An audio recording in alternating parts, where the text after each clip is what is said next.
Oke, mohon maaf tadi terputus. Di sini posisi saya lagi di tengah kota Tokyo yang tepatnya terletak di dalam kuil. Di sini kita bisa melihat banyak orang Jepang di sini berdoa, memohon kepada yang beliau percaya dengan cara memberi koin 5 yen dulu, baru berdoa memohon biar dikasih rezeki yang banyak, terus dikasih kehidupan yang layak. Mungkin aja di pekerjaan itu kita bisa melihat orang di sini itu membuang koin baru berdoa. Dan syaratnya di sini tuh koinnya itu harus 5 yen. Kalau tidak 5 yen itu tidak mau. Ya nggak tahu juga kenapa harus dengan uang 5 yen. Mungkin itu udah tertanam di hatinya orang di sini itu harus dengan uang 5 yen.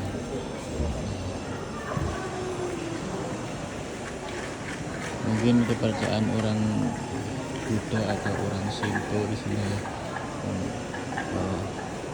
berdoa dengan melempar koin baru memohon pada Tuhannya. Oke, kita melihat-lihat di sekelilingnya kuil sini. Kuil ini adalah destinasi wisata yang paling populer di Tokyo setelah Gunung Fuji. Kuil ini termasuk maskotnya kota Tokyo. Ramai banget, kita bisa lihat orang banyak berjalan berduyun-duyun di sini untuk melihat keindahan kuil ini. Kuil ini dibangun sekitar tahun 1200 tahun yang lalu, tapi sampai sekarang itu masih berdiri kokoh, perawatannya juga masih bagus, tidak ada sampah. Ini bisa lihat kita di depan ada dupa, dan bisa lihat ada patung Buddha di situ. Banyak di sini ada penukaran koin 5 yen. Itu ada 100 yen mau ditukar dengan 5 yen. Terus setelah ditukar itu yang tukar tersebut terus berdoa di dalam. Kita bisa melihat itu ada tower. Tower tersebut adalah tower yang tertinggi di kota Tokyo. Kota Tokyo ini paling tinggi di situ tower. Jadi di sini kita benar-benar udah di tengah kota Tokyo, kota yang sangat-sangat bagus sekali, sangat-sangat bersih.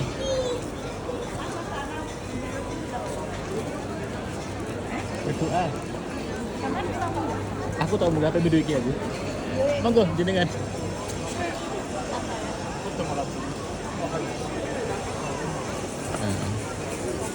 Kita bisa lihat juga itu ada air suci menurut kepercayaan orang sini. Air naga untuk mensucikan diri. Mungkin di kepercayaan orang sini begitu.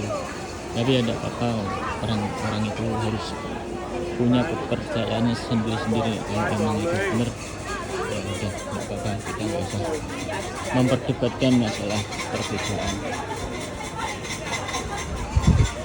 Kenapa di sini itu tidak ada sampah sama sekali? Kita bisa melihat di pelataran sini itu tidak ada sampah sama sekali. Luar biasa orang sini itu untuk masalah sampah, masalah ketertiban itu banget luar biasa.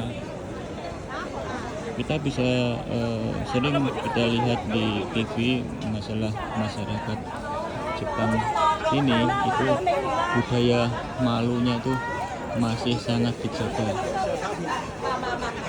Dalam sejarah itu banyak sekali Perdana Menteri Jepang itu mengundurkan diri meskipun tidak ada tuntutan masyarakat untuk mundur. Dia tuh rela mengundurkan diri. Kenapa dia rela mengundurkan diri? Padahal udah berkuasa. Kalau di Indonesia kan gini, ngapain saya mengundurkan diri? Oh, saya itu masuk jadi penguasa itu dengan uang banyak. Tapi enggak kalau di sini. Di sini kalau masyarakatnya tidak makmur, ibarat kata ada kecelakaan kayak dulu itu kan tahun dulu itu kan ada kecelakaan ferry yang teram di laut, terus habis itu perdana menterinya itu mundur itu gara-gara hal yang saya kira enggak begitu berat, saya kira itu sepele lah. Inilah di budaya sini itu beda. Jadi perdana menteri itu malu kenapa saya menjadi perdana menteri, terus masyarakatnya ada yang meninggal gara-gara kapal keram. Nah, itu kalau di Indonesia ngapain, itu bukan urusan saya gitu ya. Itulah perbedaan Indonesia dengan Jepang. Kalau di sini itu budaya antri itu masih dijaga dengan sangat-sangat tertib. Kalau kita antri nomor 1 ya nomor 1, nomor 2 ya nomor 2, nomor 3 nomor 3, enggak berdesok-desokan. Ini tuh di samping itu budaya disiplin waktu di sini juga sangat dijaga banget. Ibaratnya kita kumpul jam 1 itu juga harus jam 1, enggak ngulur waktu gitu. Tapi menurut sensus penduduk tahun 2023 kemarin, penduduk Jepang tahun 2002 itu 157 juta jiwa. Tapi tahun 2023 penduduk di sini itu 155 juta jiwa. Kenapa kok nggak meningkat, kok malah menurun? Nah, itulah mungkin pertanyaannya. Banyak orang bertanya saya, biasanya kalau manusia pasti tiap tahun kan akan meningkat jumlah penduduknya, tapi tidaknya di sini itu menurun penduduknya, nggak naik malah turun. Nah, itulah kita bertanya-tanya kenapa ya kok bisa begitu.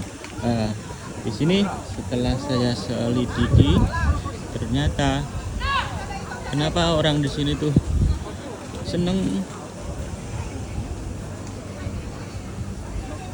tidak seneng merawat anak, lebih seneng merawat anjing.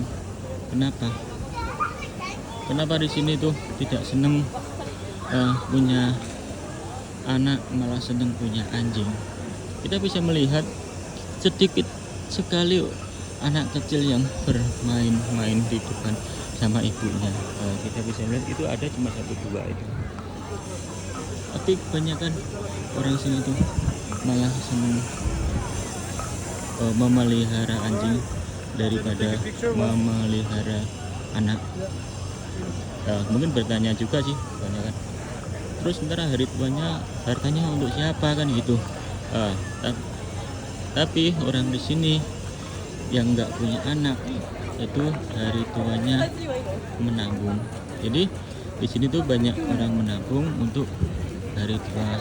Jadi pas di panti jompo itu kan butuhkan uang yang cukup banyak ya. Terus di situ orang tua tersebut itu tidak dirawat anaknya, tapi mengandalkan panti jompo. Nah, tapi kan kalau di Indonesia itu yang merawat anak cucu kita, tapi di sini itu kebanyakan panti jompo. Nah, untuk itulah kenapa penduduk ini di sini berkurang, yaitu salah satunya masyarakat di sini itu tidak senang punya anak dikarenakan biaya hidupnya itu luar biasa tinggi, sangat tinggi sekali, luar biasa ini pengeluaran untuk bisa hidup di Jepang. Benar, kita bisa melihat untuk kita bisa melihat itu per kapita Jepang itu kan, kita kalau di rank-rank itu kan bisa sampai 50-60 juta per bulan ya, per bulan sampai 50-60 juta. Kalau di Indonesia kan sekitar 5 juta 4 juta itu sekitar itu, karena hampir 10 kali lipat lebih kan. Tapi untuk biaya hidupnya di sini itu lebih besar daripada di Indonesia. Kita bisa makan itu di sini mungkin 12 kali lipatnya harga di Indonesia. Cari apa, Mas? Cari apa? Ya, paling ada cari-cari souvenir, Pak. Apa? Keluar dulu pergi. Mau gue datang cari.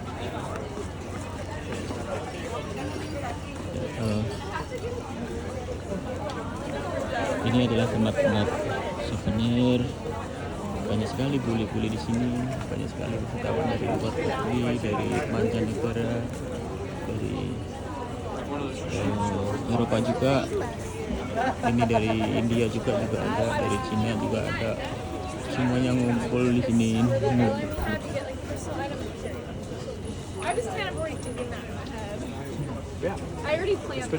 Tokyo adalah salah satu kota yang termahal di Asia, terutama di Asia ini paling termahal, salah satu termahal di Asia, dan nomor 4 di dunia biaya hidupnya tertinggi banget. Untuk itulah di sini itu banyak orang yang nggak ingin punya anak, inginnya hidup sendiri sama istri, tidak punya anak gitu.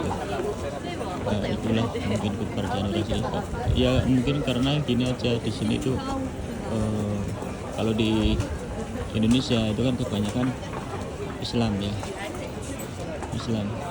dan Islam itu juga mewajibkan hambanya untuk menikah kalau udah mampu. Tapi di sini kan tidak ada kewajiban untuk kamu harus menikah, itu hanya tuntutan, bukan kewajiban tapi tuntutan di sini itu. Sedangkan negara pun ya tidak terlalu menuntut anak orang tersebut harus punya anak karena itu. Jadi intinya hidup di sini itu lebih berat daripada di Indonesia. Ibarat kata kita di Indonesia gaji 5 juta pun kita bisa menghidupi 3 anak 4 anak itu masih bisa. Tapi kalau di sini 60 juta 50 juta itu tidak bisa untuk menghidupi satu, karena ya biaya hidupnya di sini sangat besar sekali.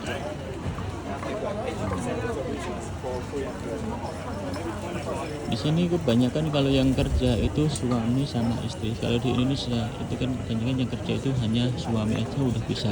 Tapi di sini itu harus 2 orang yang bekerja. Kalau hanya 1 orang itu nggak akan cukup untuk menghidupi keluarga. Nah, di sini itulah perbedaannya. Kita bisa melihat orang tua itu banyak di sini daripada orang muda itu. Ya, orang muda itu ada cuma di sini angkatan kerja juga orang-orang tua banyak sih, 60 tahun 50 tahun itu bisa kita lihat, itu yang pakai 60 ke atas itu masih angkatan kerja. Ya itulah mungkin di sini itu kekurangan tenaga muda, jadi yang umur tua pun masih bekerja untuk bertahan hidup. Berat juga ya. ya itulah. Jadi kita tuh jangan melihat apa ya, dari fisiknya duniawi aja, jangan melihat dari situ aja. Kelihatannya bagus, kelihatannya mewah itu. Ibarat kata kita melihat HP yang bagus, posisinya bagus, tapi kalau mesinnya bobrok kan itu kita kan nggak ngerti. Nah, itu demikian juga di sini. Biasanya kalau casing bagus itu kan mesinnya juga bagus, tapi kan belum tentu juga. Maksud saya tuh mesin itu bukan mesin uangnya banyak, itu bukan, tapi hatinya. Utama itu kan hati, mesin itu hati. Biasanya kalau negara maju itu benar, casingnya bagus, uangnya banyak, tapi hatinya banyak tuntutan. Itu pasti itu. Semakin kita ke atas, semakin angin itu semakin kencang. Ibarat kata gitu, angin semakin kencang, orang itu untuk menjaga hati, untuk tentram, itu juga akan menjadi sulit. Demikian juga kita di Jepang, belum tentu kita melihat casingnya bagus, hatinya akan ikut tentram, bahagia, itu belum tentu. Karena hati tentram kita bisa hidup tentram manakala kita dekat sama yang kuasa. Itu aja intinya. Itu aja. Wabillahi taufiq wal hidayah. Wassalamualaikum warahmatullahi wabarakatuh.